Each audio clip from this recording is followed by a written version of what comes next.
కదా. కేసీఆర్ మీద పడతలేదు, జగన్ మీద పడతలేదు. స్టాలిన్ మీద కూడా ఆయన మినిస్టర్ ఒకరిని పట్టుకున్నారు తప్ప సీరియస్గా స్టాలిన్ పైన కరుణానిధి కుటుంబం పైన ఉన్న కేసులు ఏం పట్టించుకుంటలేరు బీజేపీ అక్కడ కూడా.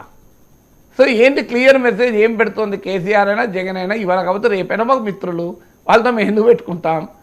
ఇది అందుకే జగన్మోహన్ రెడ్డికి ఇంత వెసులుబాటు మోడీ ఇస్తుంటే ఇప్పుడు మోడీకి వ్యతిరేకంగా తీవ్రంగా విమర్శించడానికి చెన్నైలో మీటింగ్ పెట్టారు కనుక ఆ సమస్యతో తాను సానుకూలంగా ఉంటూ కనబడుతూ మీటింగ్ మాత్రం వెళ్ళలేదు.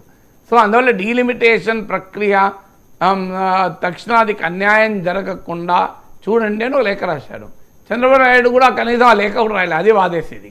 పోనీ జగన్మోహన్ రెడ్డి మీటింగ్ ఎందుకు పోలేదంటే ఆయన అందరికీ తెలుసు. చంద్రబాబు నాయుడు ఒక్క లేఖ రాస్తే ఎక్కడ పోతే అక్కడ ఆడు పోయినవాడు నేర్చుకుంటాడు, ఎవడు బాధలు పడతారు వాళ్ళు.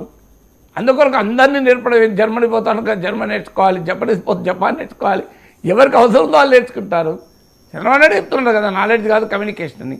మరి నాలెడ్జ్ ఇచ్చే సబ్జెక్టుల మీద లోడు పెంచి లాంగ్వేజ్ కమ్యూనికేషన్ కదా అవసరం ఉన్న వాళ్ళు నేర్చుకుంటారు.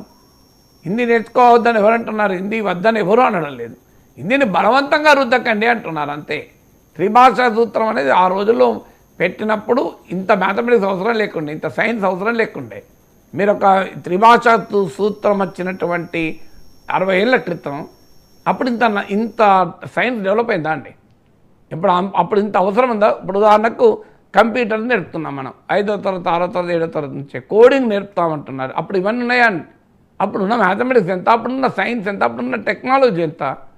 సో అప్పుడు నడిచింది ఎన్ని భాషలు నేర్చుకున్నా. ఇప్పుడు అట్లా కాదు కదా. ఇప్పుడు నాలెడ్జ్, అప్పుడు ఆర్టిఫిషియల్ ఇంటెలిజెన్స్తో మనిషి పోటీ పడాలి. ఇప్పుడు నా సైన్స్ టెక్నాలజీ మ్యాథమెటిక్స్ వీటిని నేర్పాలి. వీటి అవసరాలు పెరిగాయి. అది వదిలేసి మీరు ఇంకా నేను భాషల బాడని పెడతాను అంటే భాష అవసరంలో నేర్చుకుంటాడు. 60 ఏళ్ల క్రితం సైన్స్ అండ్ టెక్నాలజీ డెవలప్ కానప్పుడు నడిచింది.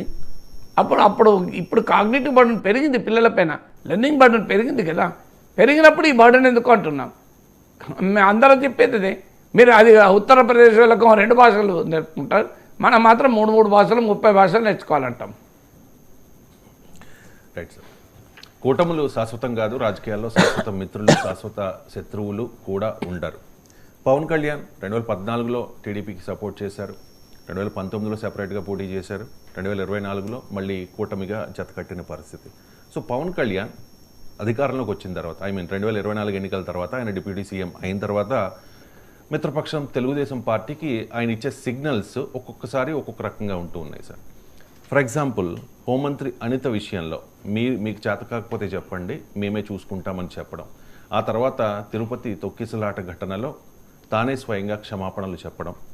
ఆ తర్వాత రీసెంట్గా 40 ఏళ్ల టీడీపీని నిలబెట్టామని కామెంట్ చేయడం. ఆ తర్వాత వారం రోజులకి చంద్రబాబు నాయుడు గారి నాయకత్వంలో పనిచేస్తాను, ఆయన నాయకత్వంలో పనిచేయడానికి నేను సిద్ధంగా ఉన్నాను, మరో 15 ఏళ్ల పాటు చంద్రబాబు నాయుడు గారే ముఖ్యమంత్రిగా ఉండాలి, హ్యాట్రిక్ కొట్టాలి అని కామెంట్ చేశారు.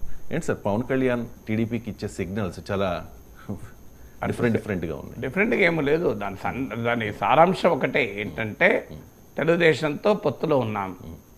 తెలుగుదేశం పార్టీతో పొత్తు శాశ్వతం కాదు, 15 ఏళ్ళే అని చెప్పాడు. అదేనా మీరు గమనించండి, శాశ్వతం చెప్పలే కదా. సో ఏ 2 పార్టీల మధ్య శాశ్వతం ఉండదు. పదే చంద్రబాబు నాయుడు నాయకత్వంలో పనిచేస్తా అంటున్నాడు. 10 ఏళ్ల వరకు చంద్రబాబు నాయుడు ముఖ్యమంత్రిగా ఉండగలడా? ఏది పర్మిట్ చేస్తుందా? సో అంతే. అర్థం ఏంటి, చంద్రబాబు నాయుడు నాయకత్వంలో ఉన్నంతకాలం డోకా లేదు. కానీ మీరు ఈ మధ్య లోకేష్ నాయకత్వానికి కూడా ఏదో ఇండికేషన్లు ఇస్తున్నారు, కొద్దిగా జాగ్రత్త పడండి అని చెప్పడమా? ఒక అనుమానం అది.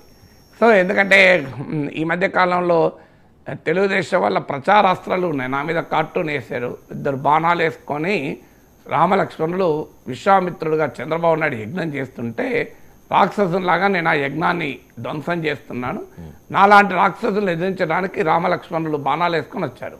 సహజంగా రాముడు ఎవరు లక్ష్మణుడు ఎవరు అని చర్చ వస్తుంది కదా. పవన్ కళ్యాణ్ పెద్దవాడు వయసులో, ఉప ముఖ్యమంత్రి, కానీ ఆయనకు లక్ష్మణుని ఫోటో వేసి శ్రీరామునిగా లోకేష్ చూపెట్టారు. సో అంటే తెలుగుదేశం వారు నాలాంటి విశ్లేషకుల పైన ప్రయోగించేటువంటి మీముల్లో కూడా మా పవన్ కళ్యాణ్ కన్నా లోకేష్ ఎక్కువ అని చూపెడుతున్నారు. సో మీకు టీజీ భరత్ లాంటి